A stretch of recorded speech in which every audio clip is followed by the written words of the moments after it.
Today's session is on the tool called TAF, Technology Applicability Framework, and how it can be used in monitoring and scaling up of water and sanitation technologies. After a short introduction to the topic, we will hear two presentations from different actors, and after that you'll have the opportunity to ask your questions or to make comments. With this short overview, we're now ready to start. This slide gives you an overview of all the people involved with today's webinar. Because you'll only hear their voices, we've put up their pictures of them. We'll shortly introduce the speakers in more detail, so for a moment I only mention their names. So as I mentioned before, my name's Sean and I'm the facilitator. We have our two speakers, Younes Hassib and Joshua Breenberg, and they'll be giving us a presentation each. Meanwhile, Martin Lang and Matthias Saladin are working hard in the background to make sure everything runs smoothly. Today's webinar has two presentations. We first will hear the presentations, and after that there's going to be a discussion session where you can also ask questions to the presenters. However, please do type your questions and comments into the chat box as you think of them, and we'll go through them after the presentations. But before we start, I just want to say a few words about the TAF in case you're not familiar with it. So the TAF, or Technology Applicability Framework, is a decision support tool for assessing the applicability and scalability of a specific wash technology in a specific context. TAF uses wash technologies as an entry point for assessing the sustainable wash service delivery. The TAF provides a comprehensive assessment that follows a stepwise and participatory process, and it focuses very much on the local level, targeting users of a particular technology, also the government, local private sector, local NGOs, international NGOs, development partners, academia, and others. If you'd like to find out more about the tool, you can do so at this website, washtechnologies.net. The heart of the TAF methodology is this scorecard, which assesses the technology, whether it be a solar pump or a latrine or some of the examples that we'll hear about today, across 6 sustainability indicators that are fairly common across similar sort of sustainability assessments. What's different about the TAF, though, is that these 6 indicators are considered from 3 distinct viewpoints: from that of the user and buyer of the technology, of that of the producer or provider of the technology, and finally those who are regulating or facilitating or funding the introduction of the technology. So by looking at these 18 variables and going through a participatory process of questionnaires and meetings and field visits, what you can build up is a picture of where the strengths and weaknesses are of technology within a particular geographical place or context. So the example shown here, you can see very quickly which factors may become a bottleneck for scaling up a specific technology. And if you repeat this analysis several times, it also helps you to keep track of the diffusion process over time. So this is a very rough introduction, and our speakers will talk about it much more clearly than I will. So now let me introduce our first speaker, Joshua Breenberg. Joshua is currently head of region for WaterAid in Latin America and Caribbean region, based in Nicaragua. He has accumulated over 20 years of experience in the wash sector.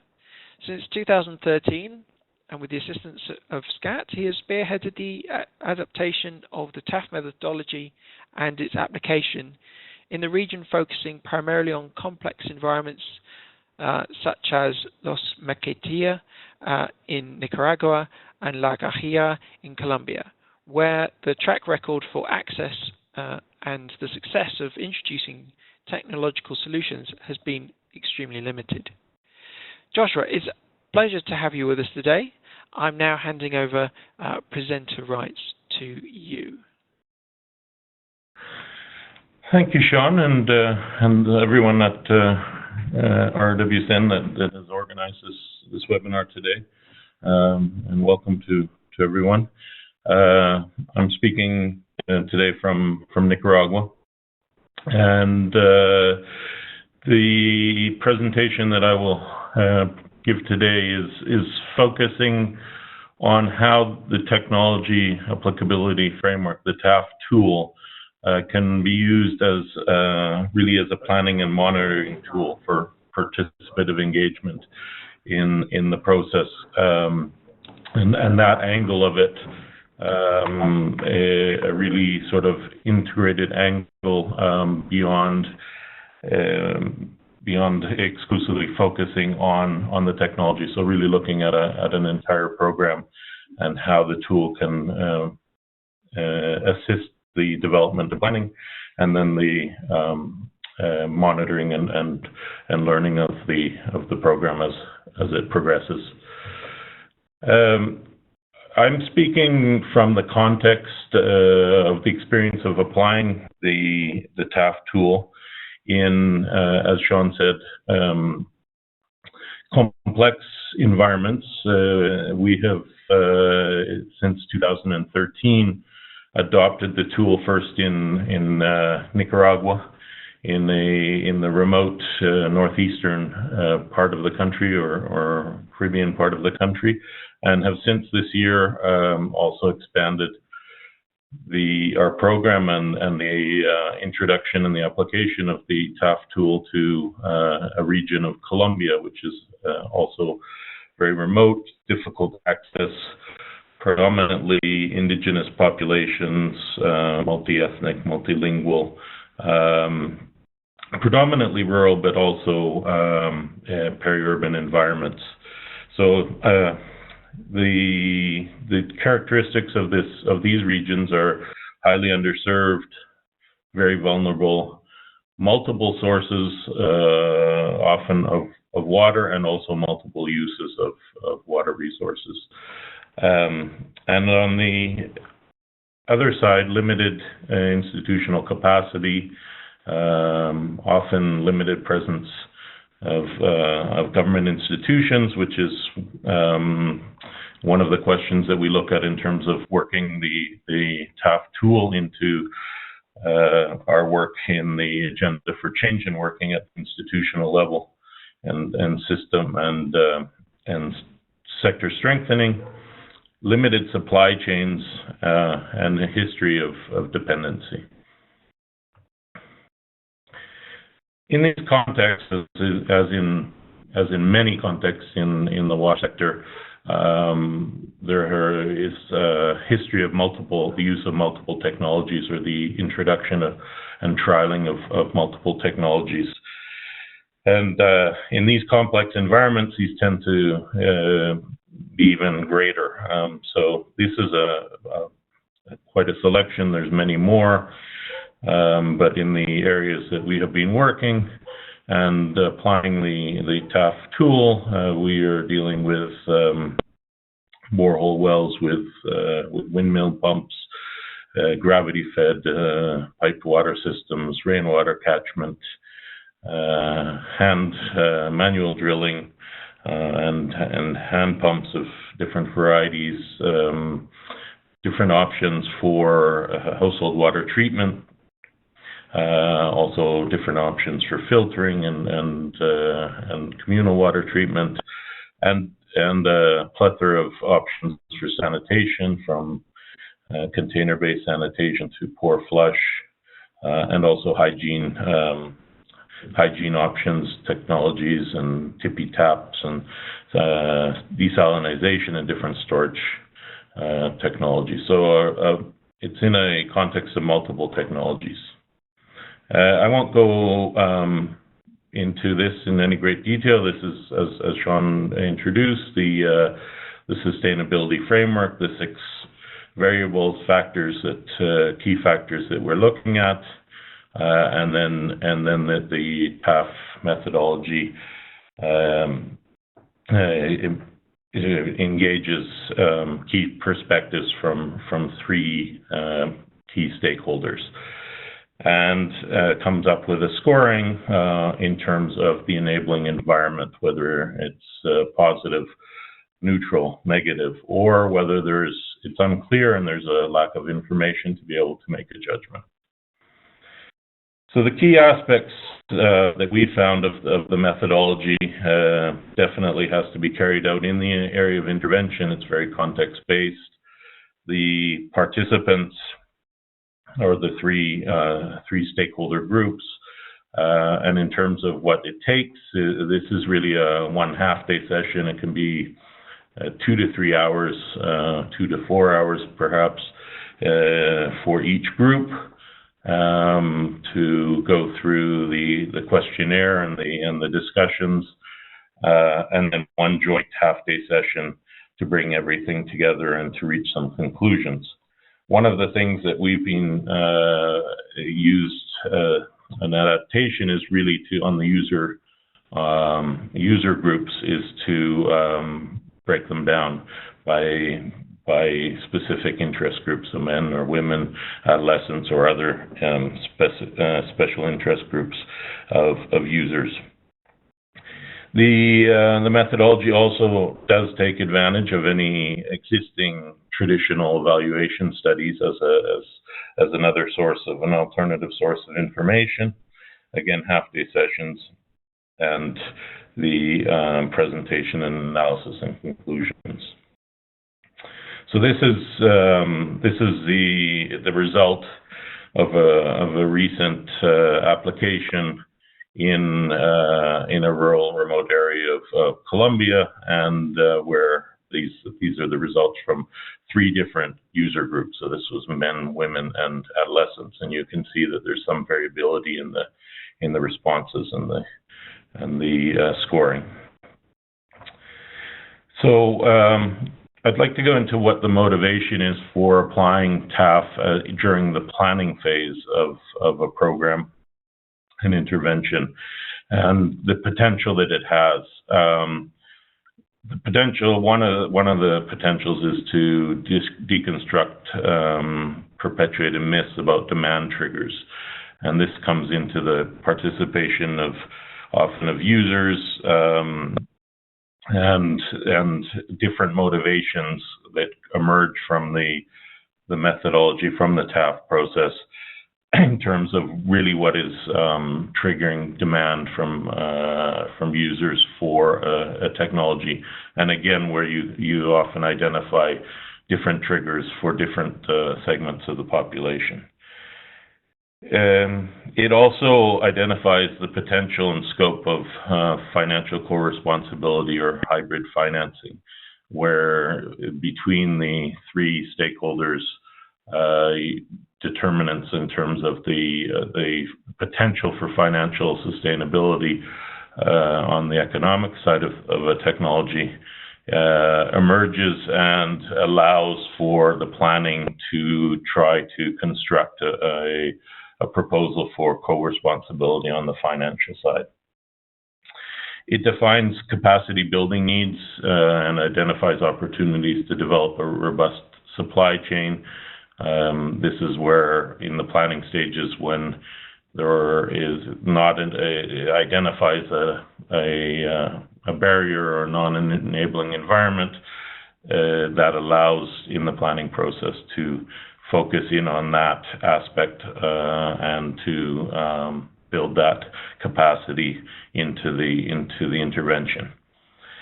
And most importantly, this tool really engages public and private sector support due to the multi-sector participation in the process.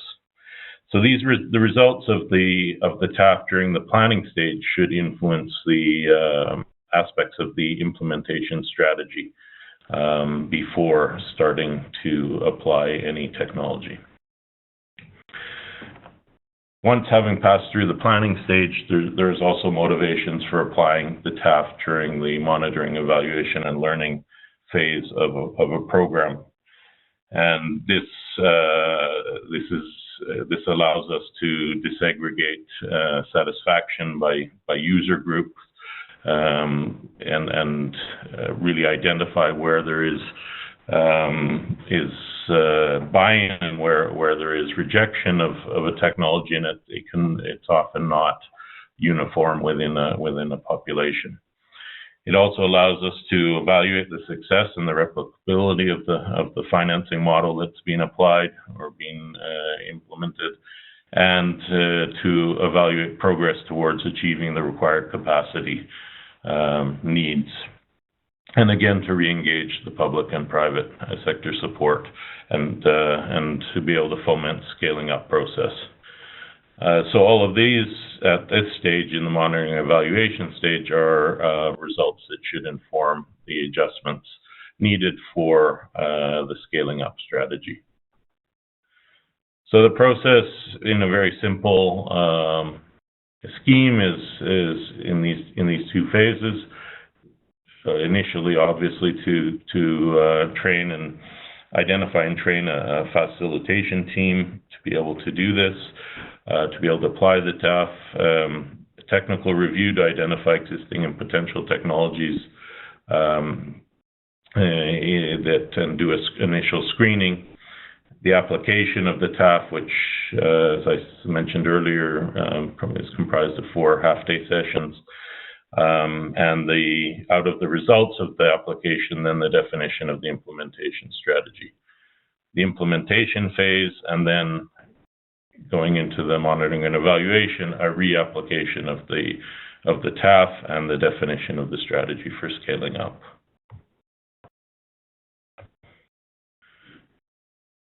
So some of our conclusions with respect to using the TAF in this way is it's easy to adapt and apply.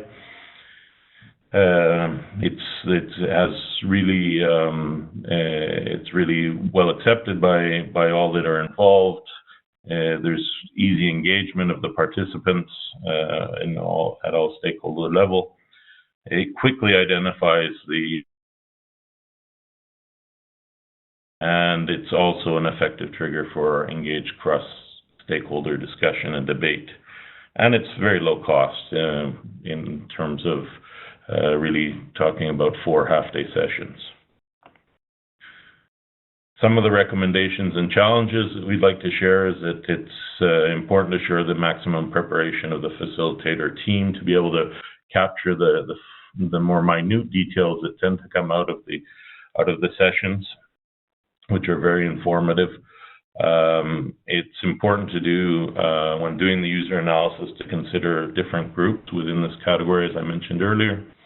And the role of, one of the challenges is that the role of producer or provider is sometimes complicated when the technology is a packaged technology from multiple sources. This is often the case in sanitation options. Thank you. I'll leave it at that. Brilliant. Thanks, Joshua, for a really great presentation. Right, if you have any questions, please type them into the chat box and we will come back to them later. We'll now go to the second presentation, which will be given by Yunus Hassib. Yunus is a civil engineer with a master's degree from Hanover University, Germany, and a postgraduate certificate from ETH Zurich in Switzerland.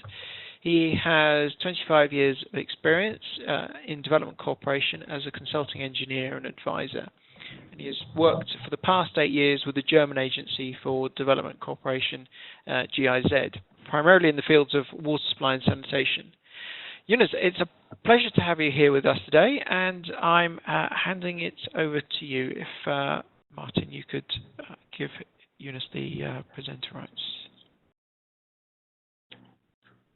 Thank you very much, Sean, and welcome to everybody. Thank you also, Joshua, that was paving the ground for my presentation. I'm actually going to talk about the application, applying the TAF on a technology that has been in place. So we are looking here at using this tool for the purpose of scaling up. I'm going to start taking you through the presentation, describing a little bit our thoughts that we had in the beginning and why we resorted on DWATS as a technology that is promising, or could be promising, in the field of urban sanitation in Kabul, Afghanistan. Afterwards, I'll take you to describe how we used the TAF method, and I'll finish with some findings and conclusions.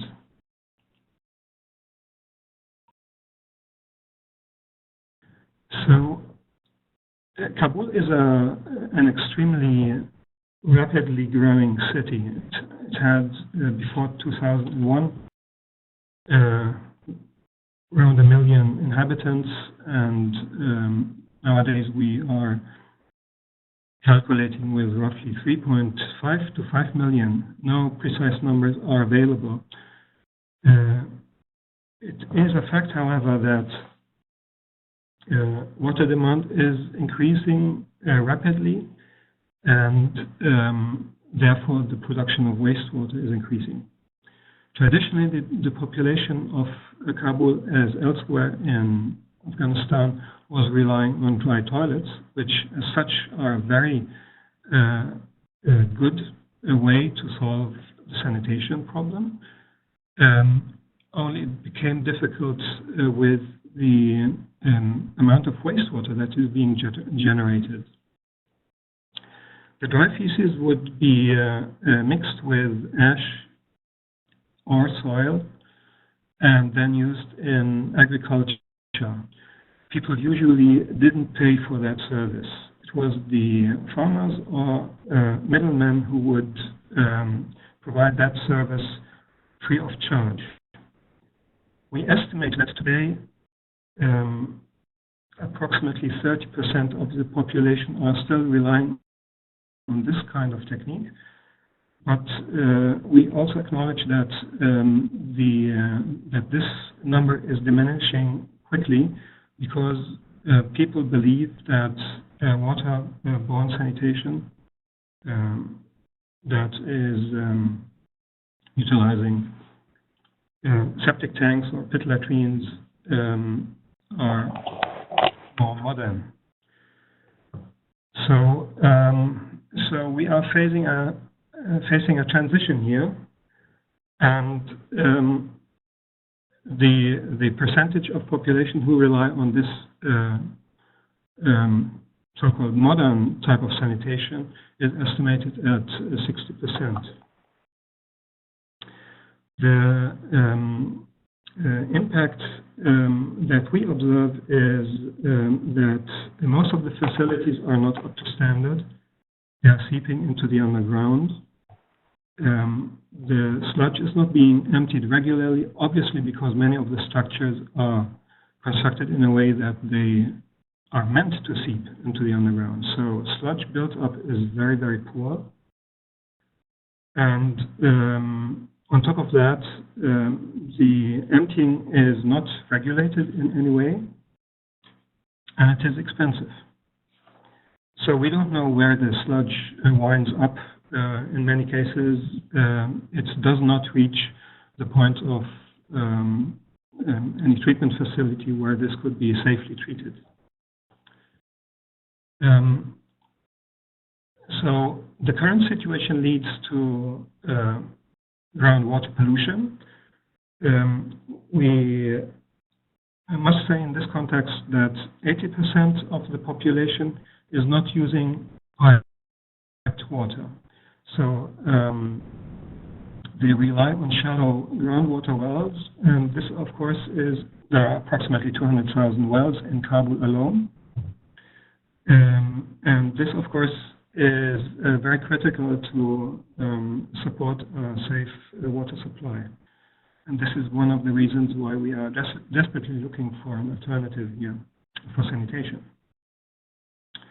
Secondly, we have a significant environmental pollution, open drains and ditches, and frequently enough stagnating septage or raw wastewater.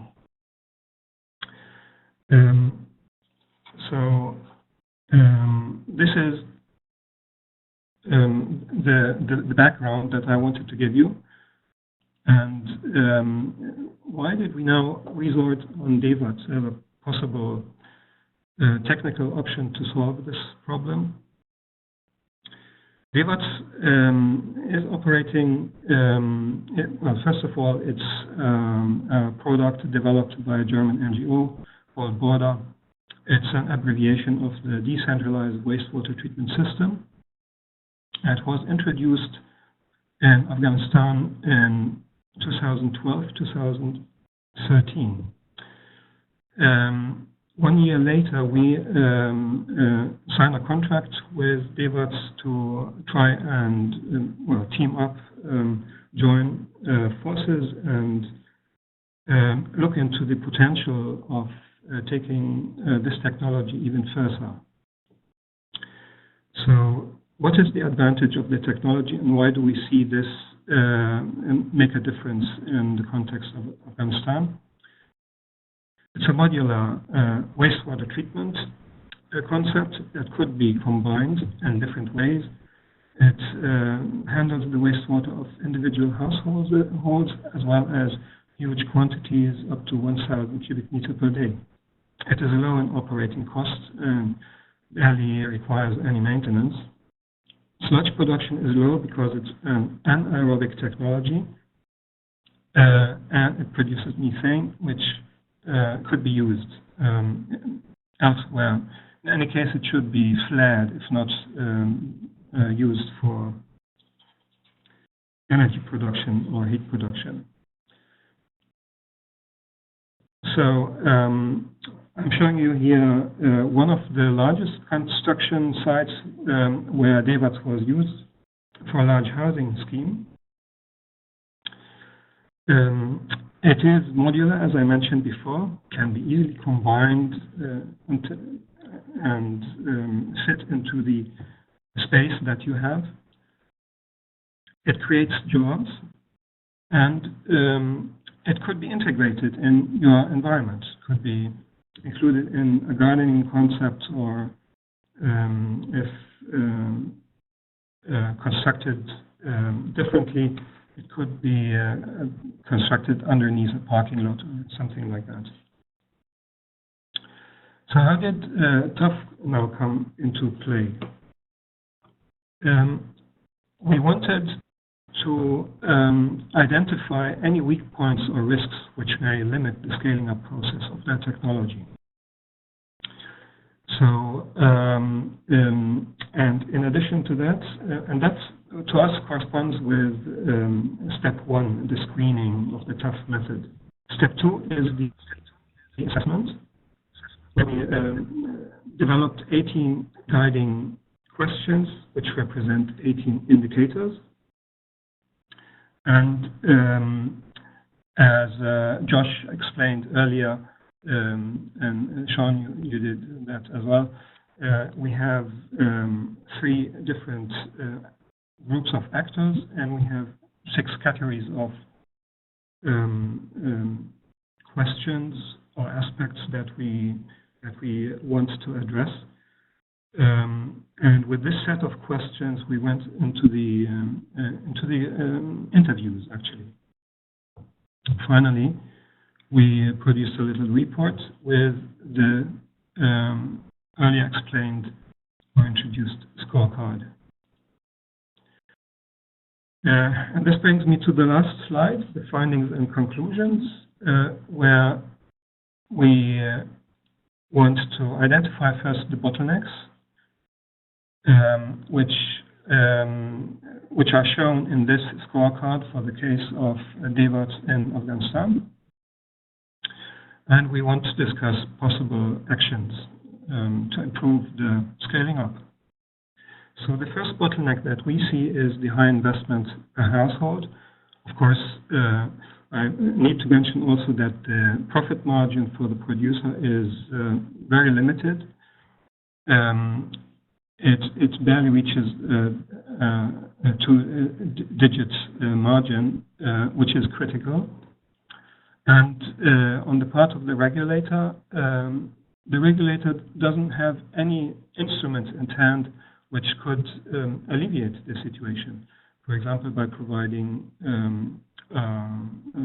funds which come at soft conditions, etc. So one way out would be to develop financing mechanisms which are bound to certain requirements, which of course need to be discussed. The second critical, probably more critical aspect is the unclear regulatory situation. This is because the technology operates in high elevation. Kabul is at 1,800 meters, very cold occasionally, and this could hamper an aerobic process. So we cannot necessarily maintain a high treatment efficiency. So the way out here is together with the regulator, to clarify the role of decentralized sanitation.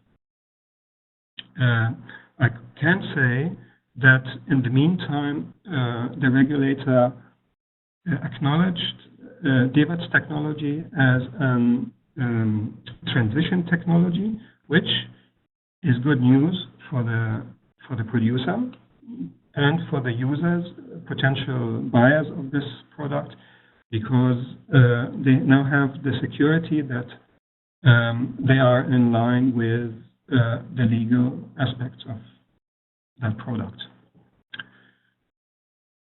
Thank you very much. Attraverso tutta la sala. Oh, hello. Got another strange voice coming in there from somewhere. But great, thank you, Jonas. That's that fantastic presentation. Very, very interesting.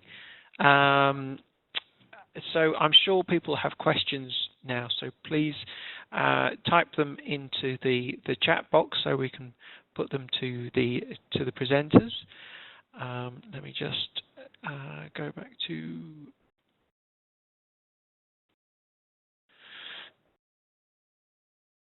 so we have a question to both about what modifications you made to the TAF methodology to make it useful. I noticed, Joshua, you changed the groups, which was quite interesting, and had different user groups rather than just the strict kind of user producer regulator type thing. So perhaps if we start with you, how did you modify the TAF?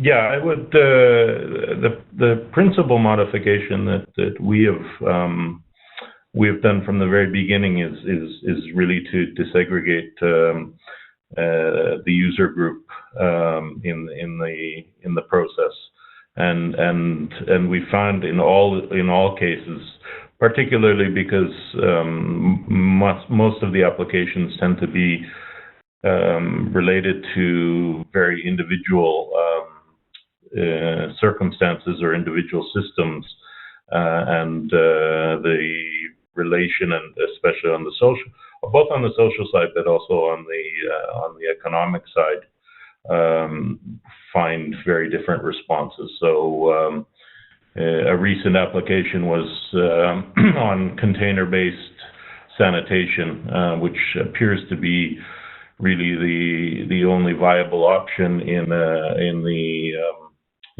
Guajira region of Colombia, and where open defecation is really almost 100%. There's a high rejection from many segments of the population to that approach. However, we were finding in a recent application of the TAF that adolescents and adolescent girls particularly expressed a positive interest and a positive experience with the container-based sanitation as any option to sanitation to open defecation. So I think that is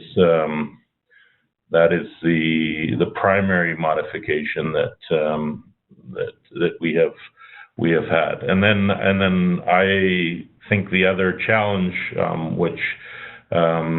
which may need to be looked at, and I think also from Yusuf's presentation, excellent presentation on the case in Afghanistan, is in sanitation, the sort of multiple levels of sanitation, so the multiple interactions between the interface itself and the user interface, and then the whole aspects of treatment and the whole cycle of complete cycle of sanitation, which brings up some issues which may need to be addressed with modifying the methodology.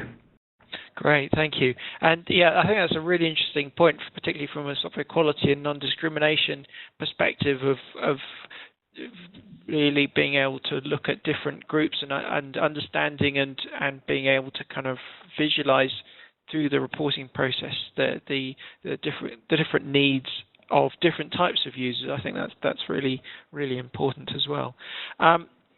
Eunice, what your experience in Kabul, and how did you modify the methodology to suit your needs? Well, yes, I think we were using the TAF in a way that is maybe a bit slimmer or slicker than suggested by the methodology.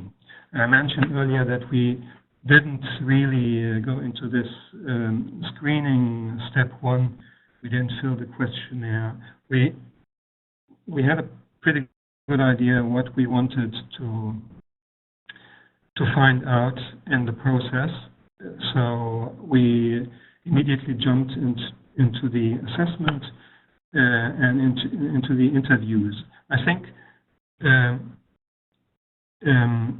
so we made it maybe a bit easier. One thing that also listening to Josh, I think is important to mention is that we have to be very clear about the system limits. What are we looking at? And of course, I presented here DEVATS, which is basically a treatment technology that a normal user who just is confronted with sanitation in a different way because he's using toilets or the interface, that user probably wouldn't have any opinion on DEVATS. So you have to identify the right persons to ask who have an opinion. This is not so much the case, of course, with the regulator or with the producer. This is an issue that you have with the users in the context of trying to assess DEVATS in like sort of an end-of-pipe technology in sanitation in Afghanistan, right? Sure. So to become clear about the system limits, I think this is important, and then formulate the questions in a way that you try and understand where are my bottlenecks, where are possible issues which could constitute a problem. Maybe I could also mention that we are in the course of applying TAF, not just in Afghanistan, but also in Uganda and in Cambodia. And we were thinking that maybe we could add one more category here. So instead of having 6, we would look at 7 categories, including health. Because you could have this either under social aspects or environmental, but in some cases it is, I think it's worthwhile to address this and highlight this, because all the 3 actors or groups of actors should have an opinion on that as well. Yeah, no, that's really good. That's a really good point, and thank you for that. I think it's important to stress that the TAF is a living methodology, and although my colleague Andrzej Owczewski, who's the prime developer of the TAF through the WashTech project, has now sadly left SCAT, I'm taking the lead on this. So in terms of future revisions and ideas, I really like that one in terms of the health as another sustainability dimension. Great. While I've got you, there was a question from Trevor Surridge about whether you'll be using the TAF on an ongoing basis in Kabul to kind of monitor how DWATS is performing, maybe. Hello, Trevor, first. Actually, we have been using the TAF method in 2014, and I think that the findings that we delivered probably contributed to address this regulatory issue that we had. At that point, when we did the assessment, DWATS was not yet considered a transition technology, so it was kind of operating in the in the open without a clear legal base, because the effluent standards clearly did not fit into what the regulators had in mind. So I think this is an achievement, and we could leave it here. I wouldn't exclude that TAF could be used again at maybe for in the rural area, or in a context that is slightly different from Kabul. But for the time being, I think we don't plan to use it, for example, as a monitoring tool. Yes, which, as we have seen, could also be one of the use types of TAF, right? But this is not planned yet. It could be just considered in future. We have to discuss this, of course, first. Yeah, great, thank you. And going back to Joshua now, could you specify some of these myths about demand triggers? That was an intriguing line in your presentation. Yeah, again, I think it goes back to primarily the involvement of the social aspect, the evaluation of the social aspect, and the use of and involving disaggregated user groups, where some often there will be generalizations, particularly in the case of sanitation, for again a rejection of a technology, and I think the beauty of the TAF is often in the secondary questions. So relating that to somewhat into modification or the use of the methodology is the real importance of there's one primary question, which is the decisive one, where the decision is made in terms of the scoring. But often there are interesting points that emerge out of a series of secondary questions, which tend to be 4 to 6 secondary questions or preliminary questions, and often there's information that emerges out of that, where you can to really powerfully identify differences in what is driving the demand for a particular technology, and from the social aspects, but also from the financial aspects, where you can also determine where there is a differences and different levels of interest in terms of investing in a technology as well.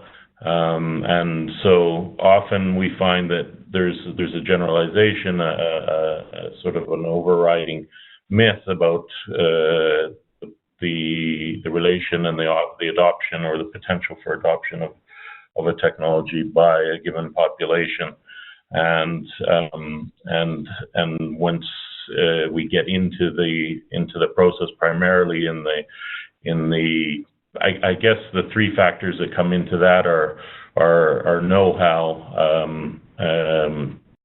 the social aspects itself, and then the economic aspects, where you can find that and deconstruct the myth. In other words, you will discover that maybe the demand is being or is not being triggered because of a lack of know-how, a gap in knowledge about the technology, a misunderstanding or misconception of the technology, or a rejection of it because of the economic aspects of the technology, or getting right down to the social aspects. I hope I answered your question in that way. Yeah, that's great. Thank you. And so another couple of questions that are sort of related that I think I'll put to both, but I'll start with you, Joshua, is around how much time do you generally need for the preparation and the field application of the TAF? Yeah, that I think similar to Eunice's comment of sort of slim and slick. Our approach has been a very slim and slick approach, and really we've generally taken one day to prepare the facilitators and had satisfactory results from them.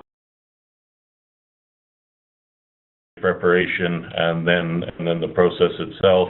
Obviously, as repetition of the process by the facilitation team goes forward, there is a increased sophistication particularly in terms of picking out the more minute details which come out of the secondary questions, rather than just rushing to the final scoring, which is important and usually sufficient. But really, there tends to be, we found that there's a real richness in what can come out of the discussions and comments that will emerge in the secondary questions. So all kinds of experiences that, particularly with technologies that are already in use, that emerge and really are not identified in other types of evaluation process. So very quick, slim and slick, but at the same time, as this is standardized, or as we make this part of our systematically part of the process, and really on an ongoing basis, an annual basis of monitoring and evaluation, and an initial program design phase, there is some improvement, but really a satisfactory response from a one-day preparation and 3-4 half-day sessions, which can sometimes be combined, and you can even reduce the time that's involved. The key is really the consensus session where all three groups meet together, which can sometimes be complicated to organize, but we found that's been very rewarding. Great, thank you. Okay, so Eunice, we've just got a couple of minutes left, so maybe just a few words on the preparation and use time, and also from Daniel Nordman asking, since we talk about scaling up sanitation service provision, what does the financing mechanism to scale up DWATs in Afghanistan look like? So maybe you can, in the last couple of minutes, just say a bit about those. Thank you. Yes, well, the time for preparation well, it was, in our case, a bit more than just 1 day, but I must say, we are using it on a different scale than Josh in Nicaragua and Colombia. So I have no statistical data to rely on and give you an average. We just took our time to prepare. I think it is really important to have to get the guiding questions right.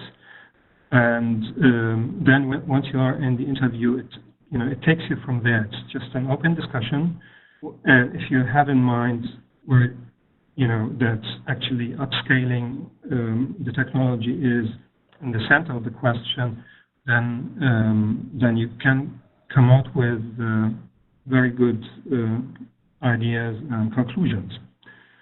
Concerning Daniel's question, the financing instruments, I think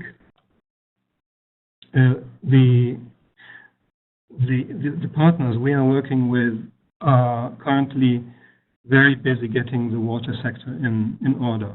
So they dedicate very little attention to sanitation. We hope that this will change, at least in the case of Kabul, in the next few years, in the course of a master plan that is in the making. But there is, to just say it bluntly, there is no financing mechanism. This is something that should be looked at in further detail, and we have to decide who would be, the partners here. Are we looking at a fund, or are we looking at a state institution that is managing this with, all kind of risks that come along? This needs to be looked at in further detail at a later point of time. Great, excellent. Okay, so just to wrap up then, I'd like to ask both presenters, maybe starting with Yunus, just 1 or 2 recommendations for people that who've logged on today who are not familiar with the TAF. What recommendations would you give them on using it? What I want to say is that it helps you to just structure your discussion, to look into a technology that is there. We never tried it for a new technology in the sense of introducing something new into a new context or environment. So I have no experience to share here, but I would recommend it. It doesn't take much time. You probably will spend 1-2 days with preparation and the rest of the week with interviews, and that's it basically. And then you have a very clear picture about where this will take you. Great, excellent. And Joshua, last word to you.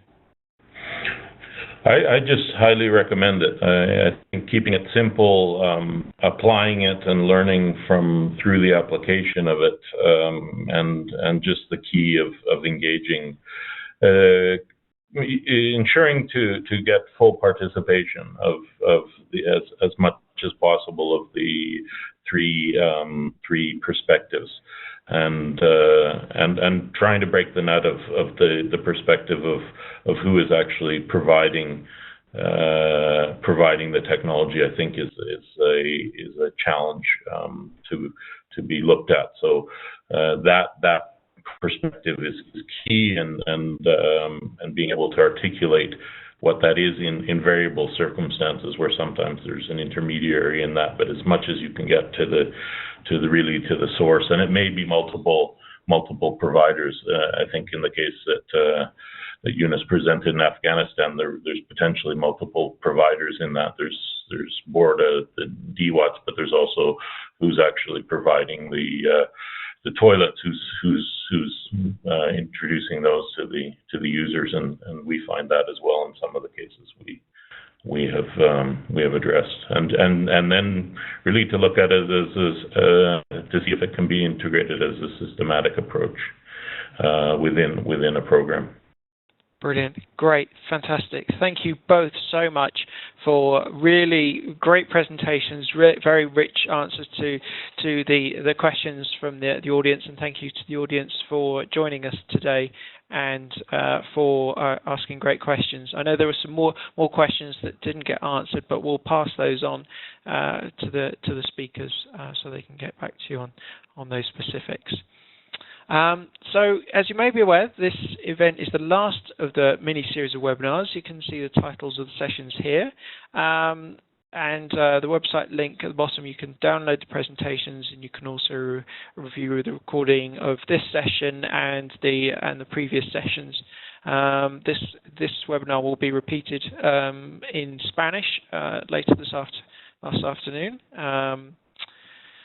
And then that's it for this year. But hopefully some of you will be joining us in Abidjan, Côte d'Ivoire, at the end of the month, where we'll be having the RWSN Forum, which is the global conference on rural water supply that we organise as a network every 5 years, so it doesn't come around very often.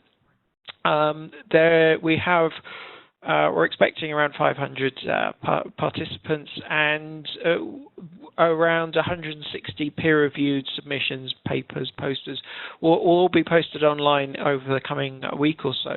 And there is a number of very interesting TAF case studies from different parts of the world, including the work of Joshua and others. So that's look out for that at the web address on this slide.